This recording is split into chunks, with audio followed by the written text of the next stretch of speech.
हाय, आपके साथ मैं हूँ Surabhi Sharma. India TV YouTube channel subscribe करिए, बेल आइकन दबाएं। और अब बीजेपी के आरोप और वायरल वीडियो पर पीरजादा अब्बास सिद्दीकी ने सफाई भी दी है। हमारे संवाददाता मनीष भट्टाचार्य ने फुरफुरा शरीफ जाकर इस वायरल वीडियो पर पीरजादा से बात की। इस दौरान पीरजादा ने सफाई में क्या कहा है, वीडियो काट छाट कर जारी किया गया, ये उनके खिलाफ साजिश है। उन्होंने कभी भी हिंदुओं के मरने की बात नहीं की। एक तरफ लेफ्ट कांग्रेस के नए पार्टनर को वायरल वीडियो पर सफाई देनी पड़ रही, तो दूसरी तरफ सीटों के बंटवारे पर भी कांग्रेस और आईएसएफ में लड़ाई छिड़ गई है। इस पूरे विवाद पर पीरजादा ने क्या कहा है, देखिए। अब्बास भाई, कल एक माना जा रहा था कि ये लेफ्ट आईएसएफ कांग्रेस का एक बहुत बड़ा शक्ति प्रदर्शन है उस ब्रिगेड मैदान में, लेकिन शक्ति प्रदर्शन तो नहीं, लेकिन इस महागठबंधन में एक फूट नजर आ गई।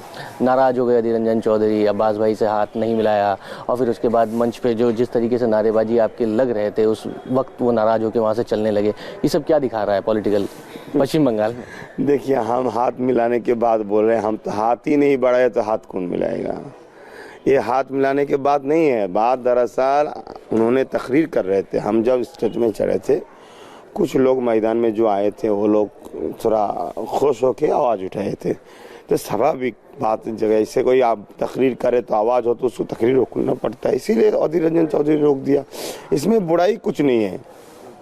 दूसरा बात है, जब हम आए थे, हम अधीर रंजन चौधरी ने सोचा था हम अभी तकरीर करेंगे, तो उन्होंने बोला थी, कहते हम तो छोड़ रहे हैं, हम तो अब विमानदा ने बोला नहीं आप अभी नहीं, आप बोलिए आपके बाद ये तकरीर करेंगे। तो फिर उन्होंने शुरू किया। ऐसा दूसरा कुछ बात नहीं, इसमें गलत ही कुछ नहीं है। कि दिल में खटास है, दिल नहीं मिल पा रहे। गठबंधन तो दिख रहा है पश्चिम बंगाल में, लेकिन दिल नहीं मिल रहा है। गठबंधन दिल भी मिल है। गठबंधन वाम के साथ हो गए हैं, कांग्रेस के साथ बात चल रहे थे। अगर कांग्रेस चाहे तो सीट देंगे, नहीं चाहेंगे तो हम उसी अपने कांग्रेस के हिसाब से चुनाव लड़े, हम हमारे हिसाब से चुनाव लड़ेंगे। तो अभी बातचीत कुछ अभी भी नहीं बनी है। कुल मिलाकर ये बता रहे थे कि जैसे कुछ सीटें पे सहमति बंटवारा हो जाने से हम लोगों को नुकसान होगा, तो उसमें अगर कोई सीट कम मिले, अगर उनमें से वो नहीं छोड़ पाए तो इसमें उसका भी बुराई नहीं है। हम नहीं बोल रहे आप गलत कर रहे हैं, मगर मेरा भी मानना है हमको भी लड़ने का अधिकार है। जब आप हमारे साथ दोस्ती का हाथ नहीं मिला रहे तो हम कहाँ सीट देंगे, तो ये हमारा मर्जी है ना। यानी मतलब या आपका घर रहे या ना रहे हो तो हम नहीं देखेंगे। तो मतलब एक बात साफ है कि भाईजान चाह रहे हैं इन सीटों पे लड़ना, और कांग्रेस वो उन सीटों पे लड़ने के लिए आपको दे नहीं रही, और अब आप वामपंथ के साथ पूरी बात आपकी हो गई है। हाँ, वामपंथी के साथ तो बात हो गई है, और कांग्रेस के साथ हम बोल रहे थे इस जगह का आप सीट देंगे, अगर आप नहीं दिया तो बाकी जगह आपको सपोर्ट करेंगे। अगर उन जगह उन्होंने सीट दिया जहां हम देंगे, बाकी जगह हम सपोर्ट नहीं करेंगे, और इन जगह उनको देने का भी हक है, हम नहीं रोक रहे। दीजिए, अलायंस कहाँ बचा?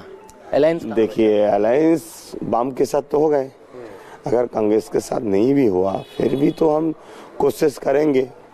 अगर नहीं हुआ तो क्या करें, चलना ही तो पड़ेगा। ठीक है। अच्छा, कल की जो घटना हुई उसके बाद एक पश्चिम बंगाल की सियासत में एक आपका वीडियो बहुत ज़बरदस्त वायरल हो रहा है। उस वीडियो में ये दिखाने की कोशिश की जा रही है कि आप तकरीर कर रहे हैं किसी मंच पे बैठ के, जिसमें कह रहे हैं कि 50 करोड़ हिंदुओं को कोरोना से मर जाना चाहिए। ये गलत बात है, सरासर गलत बात है। नहीं, ये अगर ऐसा बोलते तो हमारे ऊपर केस होना चाहिए था। हमको एक फंसाने की साजिश है।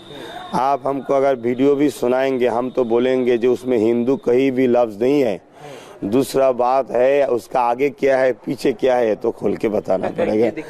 नहीं, हम तो समझ रहे, आप जो बोल दिया हम समझ गए। हाँ। वो बहुत पुराना दिन की बात है, जब कोरोना आने वाला है, तो आप मतलब चीन में जब कोरोना हो रहे थे तब का ये वीडियो है। इसको आगे पीछे काट के कुछ बेवकूफ़ लोग हमको गुमराह करने या आदमी के नज़रों में गिराने के लिए लोग कोशिश कर रहे, आज भी कर रहे, बहुत दिन से कर रहे। ये लोग कोशिश कर रहे हैं, मगर ये लोग हमारे कुछ नहीं बिगाड़ पा रहे हैं, क्योंकि इसका आगे पीछे अगर कोई सुने तो वो बोलेंगे सच बोला है। अगर कोई हमारे देश को तोड़ना चाहते हैं, उसके लिए आप क्या चाहते हैं? वो खुश रहे ये चाहते हैं ना, उसके लिए मृत्यु दंड चाहते हैं? बोलिए, आप बोलिए। पहले आप संवाददाता है तो फिर भी देश के खिलाफ में जो कोई बात करेगा तो उसके लिए अच्छा कोई कैसे सोच सकता है? बस उसके बारे आखिर में देखना होगा। उसके आखिर में हमने बोला जो हमारे देश का गरीब हिंदू है, गरीब दलित है, आदिवासी है, जो देश को मानते हैं, उन सबको आप खुशी में रखिए, सुस्त रखिए, अच्छा भी रखिए। जो हमारे देश को तोड़ने की कोशिश कर रहे हैं, देश को बांटने की कोशिश कर रहे हैं, देश की नुकसान पहुंचाने की खती कर रहे हैं, उनको ये बीमारी होना चाहिए। क्योंकि ऐसा जंजाल हमारे देश से हट जाए तो हमारे देश मुक्त रहेंगे, यही हमारा बोलना का इरादा था। मगर इसको कोई तोड़ मोड़ के दूसरा हिसाब से बताया, हमको फंसाने की कोशिश कर रहे हैं। ये कुल मिला के आपने नहीं कहा कि कोरोना 50 करोड़ हिंदुओं को नहीं, ये तो हमको फंसाने की कोशिश कर रहे हैं। हाँ।